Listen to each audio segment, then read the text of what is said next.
Om Namah Shivaya, Om Gum Gurubhyo Namah. Namaste.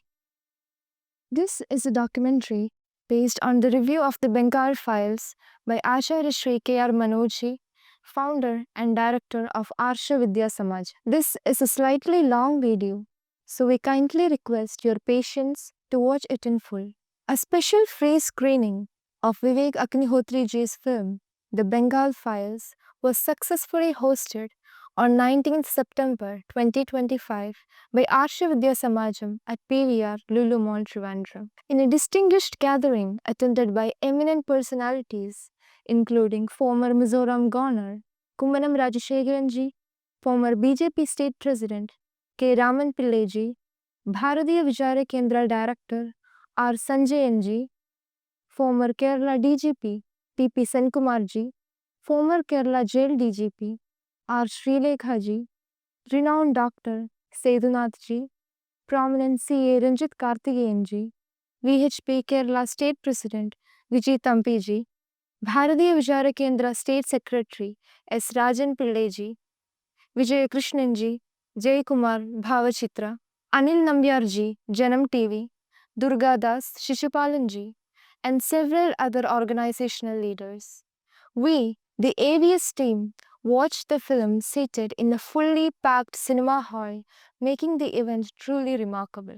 Everyone expressed a sense of wonder, pain, and dharmic rosh at how this film, showcasing exceptional excellence in script, dialogue, direction, acting, and technical fineness, was overlooked and ignored.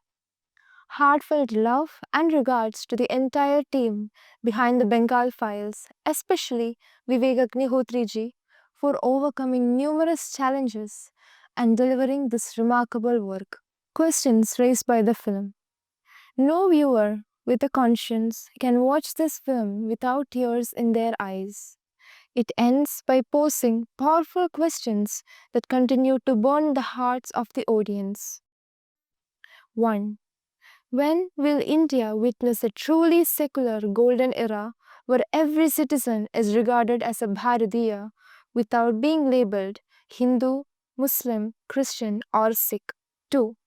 Pakistan was created to resolve the Hindu-Muslim issue. Yet, even after partition, why does the Hindu-Muslim problem still not end? 3. Should the minority be forced to convert, be killed, or flee when others become the majority? The Mapla riots in Malabar, the direct action day of 1946, the massacres at Noakhali and Tipera, the genocides in Pakistan and Bangladesh, the 1980-1990s slogan in Kashmir, Relieve, Galeeve, Chaleeve, convert to Islam, die or flee, and terrorism and the ongoing extremist activities in Bengal are just few examples of such atrocities. 4. Why are Kashmiri Pandits still unable to return to their native land? Why do organizations that express concern and stage protests for refugees worldwide remain silent when it comes to the plight of millions of Bharatiyas? 5. Even after a separate country was created in the name of religion, why should certain people be granted special privileges that the majority itself does not enjoy? 6. When a particular community reaches 10%, they claim unlimited minority rights. At 20%, special status. At 30%, a separate country. Are such demands justified? Should the nation continue to allow all this? 7. Does being in the minority give someone a license to do anything they like? Do they have the right to kill others? Are they entitled to organize acts of treason? How long must we continue to tolerate this out of fear that some people will get provoked, riots may happen? 8. When we recognize that Bengal is once again heading towards the conditions of 1946, both before and after partition, what should we do? 9. What is the true meaning of freedom, equality, democracy, secularism, national consciousness, and unified India? 10. When will our people truly have the right to truth, the right to justice, and the right to live with dignity and peace. 11.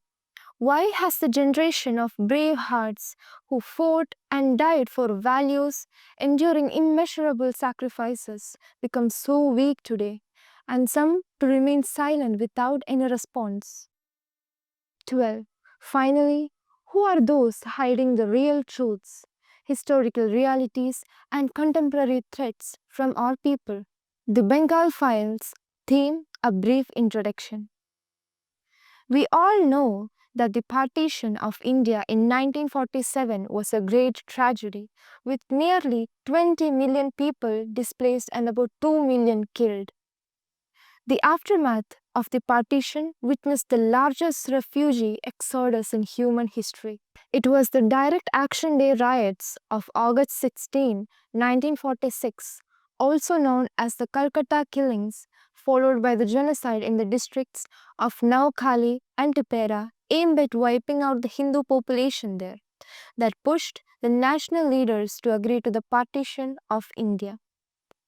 The massacres in Calcutta, Naukali, and Tipera claimed tens of thousands of lives, rendered nearly 100,000 homeless, and affected around 2 million people.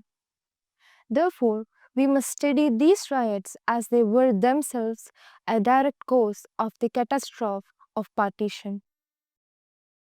Vigilance is essential.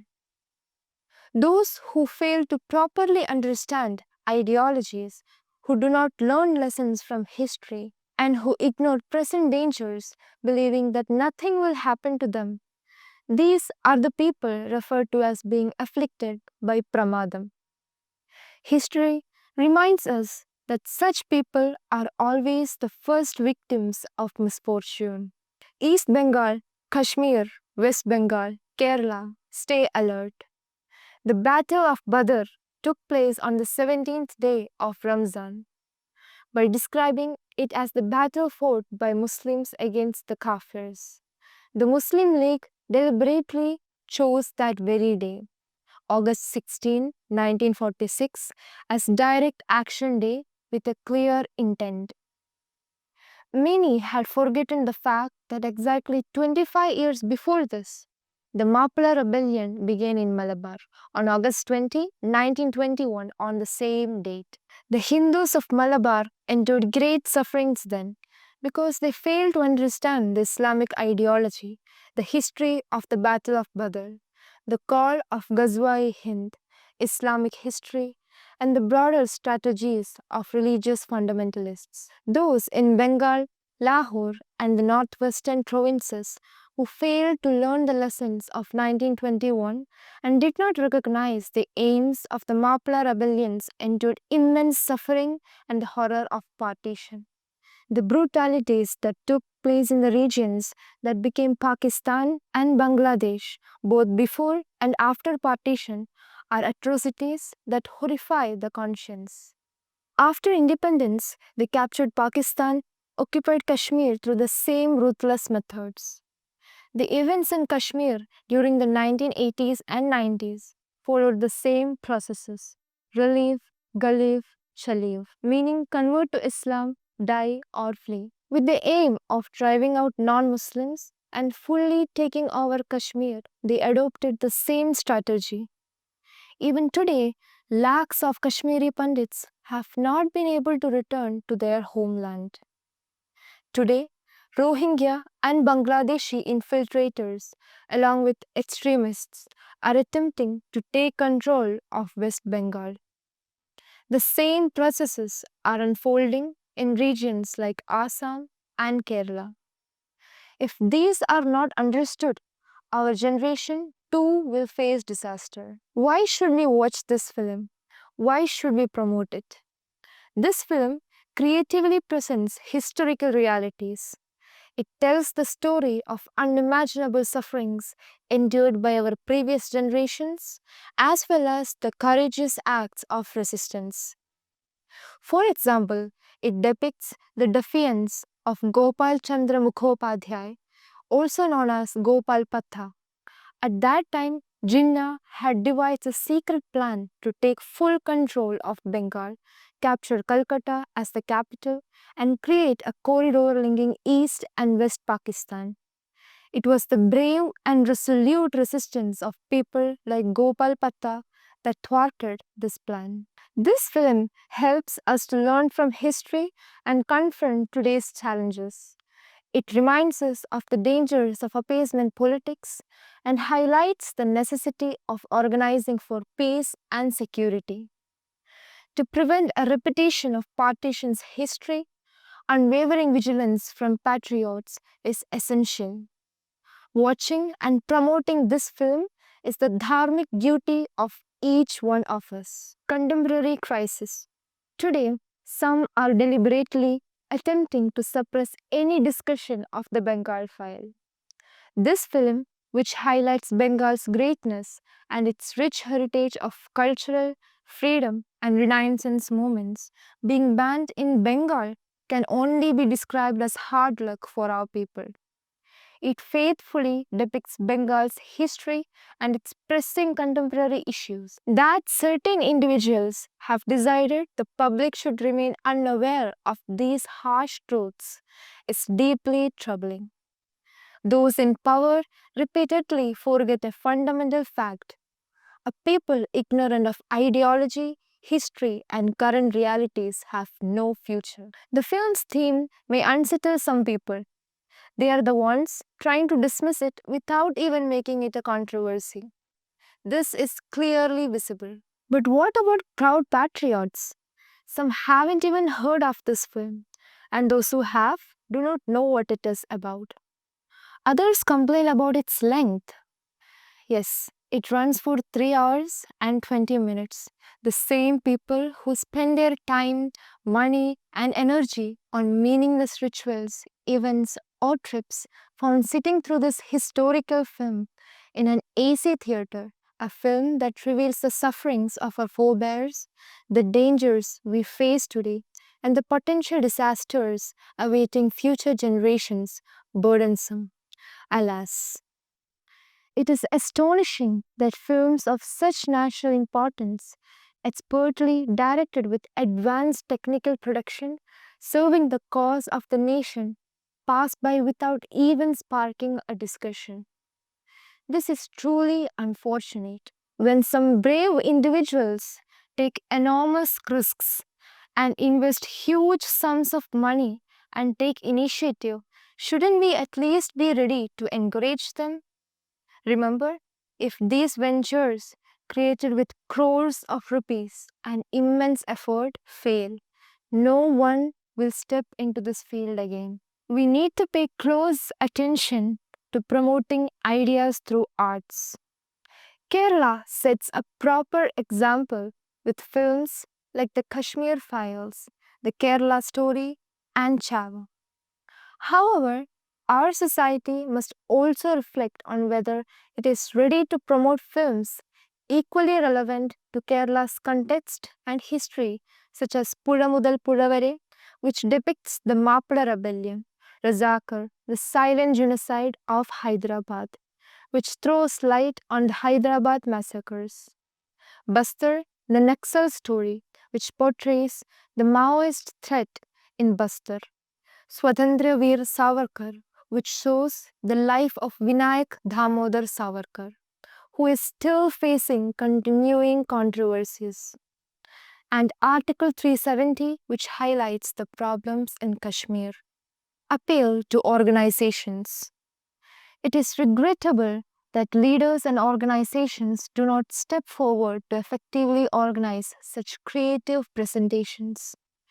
We know that organizations have the human resources, organizational strength, influence, and funding necessary for this. It could be because they take on multiple activities. Few recognize how influential cultural fields, especially art, literature, and cinema, can be on the public. In Kerala, it was through the theatrical group KPAC that communist ideas reached the general population. Even religious fundamentalists who consider art, including cinema, haram, still manage to propagate their ideas through creative mediums. They too know that a well-crafted film can be more powerful than 100 speeches. Imagine if nationalist forces had made similar efforts to widely organize films like Razakar, Article 370, Bastar, and Swatantra Veer Savarkar that was released during the election time, the outcome would have been entirely different. This is the truth. We earnestly request that a special screening be organized so that all the political activists and their families can watch this film. We appeal to Vivek Agnihotri ji to have this film dubbed in all languages. This is a story that every Indian must know. About the special screening organized by AARSHAVIDYASAMAJAM. This free screening was organized in just 2 days, yet the response was remarkable. Still, because many seats were reserved for prominent individuals, registration had to be closed and some people could not attend. This event proves that when someone takes the initiative, anything is possible. When a few brave individuals step forward, society's conscience responds, especially when the public is facing extreme oppression with no one to turn to. This event had another remarkable aspect. Those who had once been brainwashed by the dangerous ideologies highlighted in this film and who were later guided back through Samajam's Sudarshanam de-radicalization program worked tirelessly day and night to ensure the success of this event. They dedicated themselves as full-timers of Samajam, striving to prevent others from experiencing the suffering they and their families endured. Though ignorance, misconceptions, and indoctrination had led them astray, these courageous women did true prayashchitta to their selfless dedication. Shruti, Shanti, Vishali, Adira, Gayatri, Anagha, Anusha, Amrita, Ashwati, Sridevi, Sri Lakshmi, Krishnapriya, Sabna, Shweta, Dinisha, Nandana, Yashaswini, and others, along with the Adhyapaks and Vidyarthis of AARSHAVIDYASAMAJAM, made the event a resounding success. Heartfelt congratulations to each of them. There is more good news. The film screening had been stopped in theaters across Kerala. We are delighted to share that, giving hope to the efforts of patriots, the screening at PVR has been extended for another week. This development in Kerala has been shared with the world by Vivek Agnihotri ji himself through his Twitter account. Heartfelt thanks to all the well-wishers who lent a hand to make this initiative a success, as well as to the PVR team and AARSHAVIDYASAMAJAM. What we all need to do. 1. If the movie is being shown in your city, please inform your acquaintances, relatives, and friends about the PVR screening. Encourage maximum participation in the film. 2. For those in other locations, contact theaters in your area and request that the film be screened. Along with this, organize efforts to ensure strong audience attendance at the shows. 3. Post photos, news, and opinions on social media. 4. If possible, share your views and share reviews from prominent personalities on YouTube. Come together to find a complete root cause solution. This should not be limited to merely a gathering to watch a film. I'm letting you know that AARSHAVIDYASAMAJAM will take the initiative in any effort undertaken for the nation's welfare. Bharatiya problem-solving strategy. Sanatana Dharma teaches that alongside identifying problems, solutions are also necessary. The Indian problem-solving strategy has 4 components. 1. Identify the problem. Understand the threats and future implications accurately. 2. Determine its causes. Identify both external and internal factors. 3. Develop a comprehensive problem-solving plan that addresses both the problems and their causes. 4. Execute the problem-solving plan efficiently, combining Ichha Shakti, that is willpower, Jnana Shakti, that is knowledge, and Kriya Shakti, that is action, with the attitude of Karma Yoga. Some are aware of the problems, but many who read this are aware of the tragedies we have experienced in history and the threats we face today. However, where many of us falter is in identifying the causes, finding solutions, and implementing. This must be corrected. Some questions we must ask ourselves and the answers we need to find. First question. The extreme atrocities here were committed by our own brothers, heirs to the same heritage. How did they become our enemies? What is the reason behind it? The simple answer is that they followed dangerous and false ideologies, believing them to be correct. This is what continues to inspire extremists to commit such horrific atrocities even today. Among these are the barbaric Semitic religious ideologies.